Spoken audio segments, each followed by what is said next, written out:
Hello friends, मैं हरिम प्रताप सिंह आप सभी लोगों का अपने इस एजुकेशनल चैनल पर स्वागत करता हूं। फ्रेंड्स, आज हम लोग इस वीडियो में क्लास 11th और 12th के लिए इंग्लिश सब्जेक्ट के अंतर्गत आज हम लोग सीखेंगे कि आर्टिकल राइटिंग क्या होती है।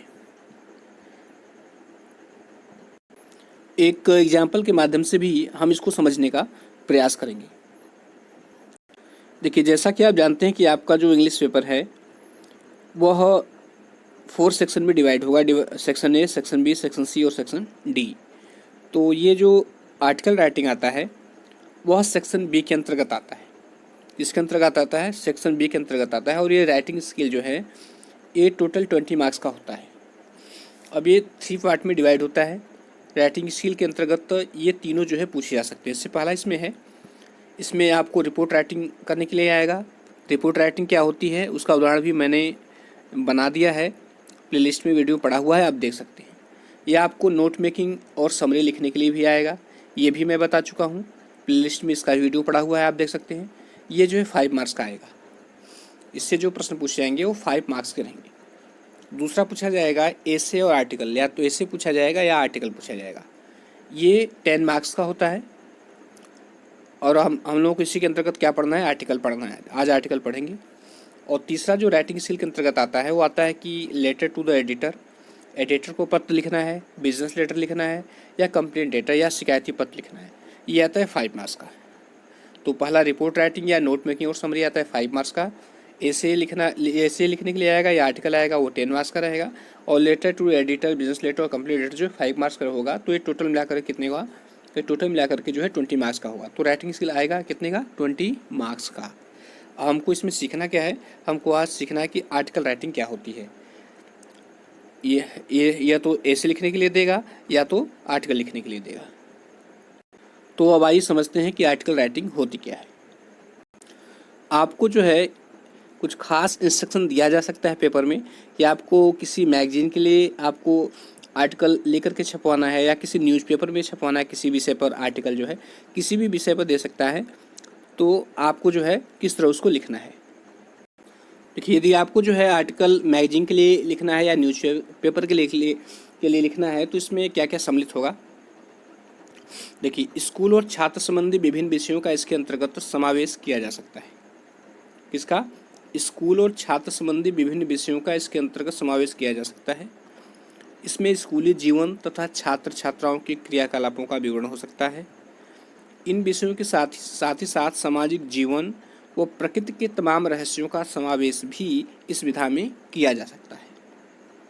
तो किस पर लिखने के लिए दिया जा सकता है, स्कूल और छात्र संबंधी विभिन्न विषयों के बारे में दिया जा सकता है, या स्कूली जीवन तथा छात्र छात्राओं के क्रियाकलापों का विवरण लिखने के लिए दे सकता है, या इसके साथ ही सामाजिक जीवन एवं प्रकृति के तमाम रहस्यों का समावेश भी इसमें जो है समाहित है। इन विभिन्न विषयों पर लिखने के लिए इंस्ट्रक्शन दे सकता है कि आप जो है आर्टिकल लिखें मैगजीन में प्रिंट करने के लिए या न्यूज़पेपर में। अब आइए कुछ और भी बातें हैं कि आर्टिकल राइटिंग लिखने से पहले उसको जानना जरूरी है। देखिए, जब भी हम आर्टिकल लिखेंगे या जब भी ऐसे लिखते हैं या लेटर लिखते हैं तो उसका एक लेआउट होता है, एक फॉर्मेट होता है। उसी फॉर्मेट में हमको लिखना पड़ता है। तो यहाँ पर इसका फॉर्मेट क्या होगा या इसका लेआउट क्या होगा।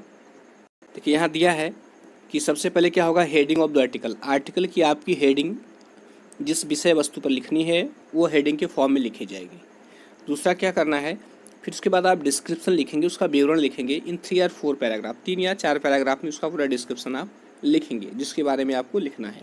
और थर्ड में क्या काम करेंगे आप कि नेम ऑफ द पीपुल, शिष्य का नाम लिखना है या राइटर का नाम लिखना है। ठीक है, जो लिख रहा है आर्टिकल उसका नाम लिखना है with class and section, class और सेक्शन के साथ। देखिए, मैंने इसको जूम इन किया है। ये पूरा फॉर्मेट रहेगा आपको लिखने का। अभी मैं इसको थोड़ा छोटे में इसलिए दिखा रहा हूँ कि पूरा इसमें आ जाए, क्योंकि अभी जूम आउट करूँगा समझाने के लिए तो पूरा स्क्रीन पर ये नहीं आएगा। क्योंकि ये पूरा आर्टिकल मैंने अपने ब्लॉग पर लिखा हुआ है। ब्लॉग पोस्ट का लिंक जो है डिस्क्रिप्शन में दे दूँगा, आप वहाँ से जाकर के पूरा उसको रिटेन फॉर्म में आप चाहे तो नोट डाउन भी कर सकते हैं। ठीक है, तो ये इसका पूरा लेआउट रहेगा, इस तरह लिखना है आपको। अब आइए हम इसको समझते हैं।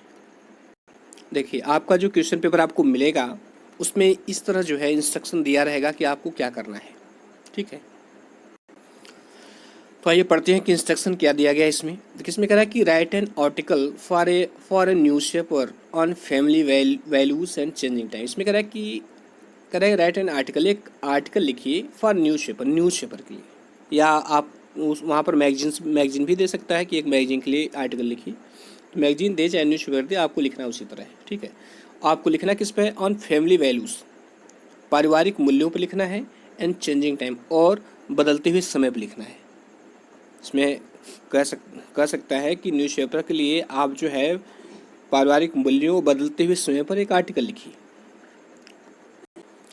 तो उदाहरण स्वरूप जो है मैंने एक आर्टिकल लिखा हुआ है, उसको मैं एक्सप्लेन करके आपको बता रहा हूँ।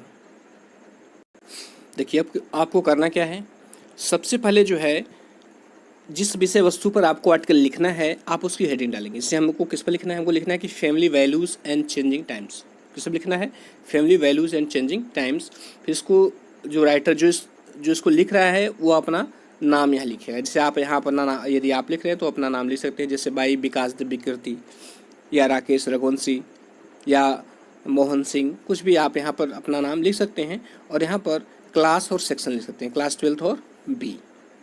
ओके, अब आइए अब क्या करते हैं, जब हेडिंग डाल लेते हैं तो अब हम आर्टिकल का मेन पार्ट लिखेंगे। उसको 3 या 4 जो भी हो पैराग्राफ में आप लिख सकते हैं। चूँकि मैंने यहाँ पर थोड़ा छोटा लिया है। अब देखिए मैंने जो है फैमिली वैल्यूज़ पर और चेंजिंग टाइम पर मैंने आर्टिकल लिखा है। अब आइए इसको पढ़ते हैं और समझने का प्रयास करते हैं, तो एक आइडिया आपको मिल जाएगा कि नहीं कैसे हमको लिखना है। किसमें कि फैमिली, परिवार एज एन इंस्टीट्यूशन, एक संस्था के रूप में, is the very basis of Indian culture. कह रहा है कि यह जो है एक इंडियन कल्चर का, एक भारतीय संस्कृति का क्या है, यह एक बेसिस है, अर्थात आधार है। परिवार जो है एक इंस्टीट्यूशन के रूप में भारतीय संस्कृति का क्या है, वो आधार है भारतीय संस्कृति का। इट इज़ बेस्ड, यह आधारित है, on the values of compassion. कह रहा है कि यह आधारित किस पर? ऑन द वैल्यूज़, मूल्यों पर। कौन से मूल्यों पर?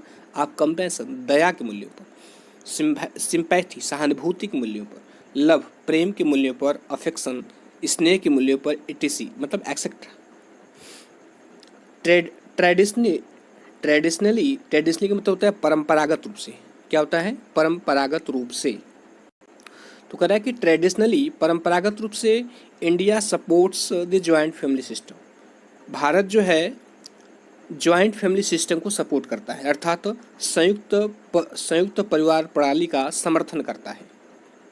इन विच, जिसमें एन एक्सटेंडेड फैमिली, कह रहा है कि एक बृहत परिवार, एक विस्तृत परिवार जो है, कंप्राइजिंग ऑफ ग्रैंड पेरेंट्स, जिसमें दादा दादी सम्मिलित होते हैं, पेरेंट्स माता पिता होते हैं सम्मिलित, अंकल्स चाचा होते हैं, आंट्स चाचियाँ होती हैं, ब्रदर्स सिस्टर्स, कह रहा है कि भाई बहन होते हैं, कजिन्स और चचेरे भाई बहन होते हैं। कह रहा है कि लीव, ये सभी लोग इसमें सम्मिलित होते हैं, और लीव अंडर, और कहता है कि ये लीव मतलब ये लोग रहते हैं अंडर वन रूफ, एक छत के नीचे। रूफ मीन्स छत होता है। And eat food cooked in the same kitchen, और एक ही किचन में बना हुआ खाना खाते हैं, अर्थात एक ही रसोई में बना हुआ खाना खाते हैं। मतलब एक जॉइंट फैमिली कौन कौन आता है? दादा दादी आते हैं, माता पिता आते हैं, चाचा चाची आते हैं, और बच्चे भाई बहन आते हैं, और जो चाचा चाची के या बड़े पापा बड़ी मम्मी के बच्चे होते हैं वो सम्मिलित होते हैं इसमें। और ये सभी लोग जो है एक रूफ के नीचे, अर्थात एक छत के नीचे रहते हैं, और एक ही किचन में बना हुआ खाना खाते हैं। This system was a blessing for the children and elders of the family. कह रहा है कि यह सिस्टम जो है, यह प्रणाली जो है, बस ब्लेसिंग, एक वरदान थी। किसके लिए? फॉर द चिल्ड्रेन, बच्चों के लिए, and elders of the family, और परिवार के बड़ों के लिए।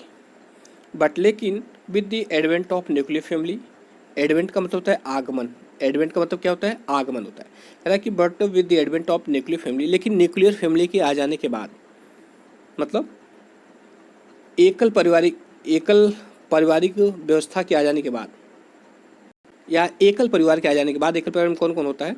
माता पिता होते हैं, बच्चे होते हैं। कह रहा है कि इन न्यूक्लियर फैमिली के आ जाने के बाद दिस वैल्यूज़, कह रहा है कि ये मूल्य जो है वैनिस्ड, ये मूल्य समाप्त हो गए। और न्यूक्लियर फैमिली, एक एकल परिवार जो है, comprises of only husband wife, इसमें केवल हस्बैंड वाइफ होते हैं, एंड दे चिल्ड्रन, और उनके बच्चे होते हैं। मतलब जो न्यूक्लियर फैमिली होता है उसमें केवल हस्बैंड वाइफ और उनके बच्चे होते हैं। The children grow up in seclusion, जो बच्चे होते हैं कह रहे ग्रो अप, वे बड़े होते हैं इन सेकलसन, मतलब एकांत में, अकेलेपन में। सेकलसन मतलब एकांत होता है या अकेलापन। जो बच्चे होते हैं वो अकेलेपन में बड़े होते हैं, क्योंकि न तो चाचा चाची होते हैं, न तो दादा होते हैं, न बड़े पापा, न बड़ी मम्मी होती है, तो उन पर प्रॉपर जो मूल्य एक परिवार का होता है वो सीख नहीं पाते, वो अकेले बड़े होते हैं। क्योंकि कभी का एकल परिवार होता है तो कभी होता माता पिता भी जो है वो काम पे चले जाते हैं, तो बच्चे की देख रेख करने के लिए कोई होता नहीं है, और संस्कार भी उसमें ट्रांसफर नहीं होते। तो वहीं कह रहा है कि the children grow up in seclusion, कह रहे बच्चे जो है एकांत अकेलेपन में बड़े होते हैं, एंड डू नॉट एक्सपीरियंस, और वे अनुभव नहीं ले पाते हैं the love of their grand parents, अपने दादा दादी के प्रेम का, एंड देयर एक्सटेंडेड फैमिली, और अपने विस्तृत परिवार का, तो चाचा चाची, बड़े पापा, इन सब बड़े भाई, इन सब का वो इन सब के प्रेम का अनुभव नहीं ले पाते हैं। दी एल्डर्स, कह रहे जो बड़े लोग होते हैं, आर आल्सो फोर्स्ड, वे भी बाध्य हो जाते हैं, to live alone in their twilight years, कह रहा है कि जो एल्डर्स, जो न्यूक्लियर फैमिली होती है, जो एकल परिवार होता है, उसमें जो एल्डर्स होते हैं, उसमें जो बड़े लोग होते हैं, कह रहा है कि वे भी क्या होते हैं, फोर्स बाध्य हो जाते हैं, टू लीव एलोन, अकेले रहने के लिए, इन देयर ट्वेलाइट ईयर्स, अपने अंतिम वर्षों में। करने का मतलब यदि एकल परिवार है, माता पिता हैं और उसके बच्चे हैं, तो एक ऐसा समय आता है कि ये जो अपने अंतिम वर्ष होता है, वृद्धावस्था आती है, तो ये लोग अकेले पड़ जाते हैं। जबकि एक संयुक्त परिवार होता है तो साथ देने के लिए सभी लोग रहते। कह रहा है कि this has resulted in growing self centredness, कह रहा है कि दिस है रियलिटी, इसका ये परिणाम हुआ है, किसका, न्यूक्लियर फैमिली का, एकल परिवार का, कि इन ग्रोइंग सेल्फ सेंटर्डनेस की सेल्फ सेंटर्डनेस बढ़ रही है, अर्थात आत्म केंद्रता बढ़ रही है। आत्म केंद्रता मतलब केवल अपने से ही मतलब रखना। And the breakdown of family values, और जो फैमिली वैल्यूज है, जो पारिवारिक मूल्य है, वो क्या हो रहा है, वो ब्रेक डाउन हो रहा है, अर्थात वो समाप्त हो रहा है। इसका एकल परिवार का ये परिणाम हो रहा है। We should try to hold on to our values, इसमें कह रहा है कि we should try to hold on to our values, हमें अपने मूल्यों को जो है पकड़े रखने की ज़रूरत है, उससे जुड़े रहने की ज़रूरत है। And with hold the joint family system, और अपने इस जॉइंट फैमिली सिस्टम जो है, जो संयुक्त परिवार प्रणाली है, कह रहा है कि उसको विथ होल्ड मतलब उसके साथ बने रहने की आवश्यकता है। हमें अपने मूल्यों को बनाए रखने की आवश्यकता है, और किसकी आवश्यकता है, संयुक्त परिवार प्रणाली से जुड़े रहने की आवश्यकता है। तो स्टूडेंट्स, ये रहा एक कंप्लीट आर्टिकल क्या होता है, मैंने आपको बता दिया। आप ये डिफरेंट सब्जेक्ट आपको लिखने के लिए दे सकता है, तो आप जो है आपको एक आइडिया आ गया होगा कि कैसे लिखना है, तो आप आसानी से लिख सकते हैं। फ्रेंड्स, मैं इसका जो है लिंक, इसको मैंने अपने ब्लॉग पर भी लिखा हुआ है, तो ब्लॉग पोस्ट का लिंक डिस्क्रिप्शन में दे दूंगा, आप वहां से जाकर के इसको पूरा देख सकते हैं, और चाहे तो रिटन फॉर्म में आपको मिल जाएगा, आप नोट डाउन भी कर सकते हैं। तो फ्रेंड्स, वीडियो देखने के लिए बहुत बहुत धन्यवाद, और यदि अच्छा लगा हो तो लाइक सब्सक्राइब से करिएगा। Thank you.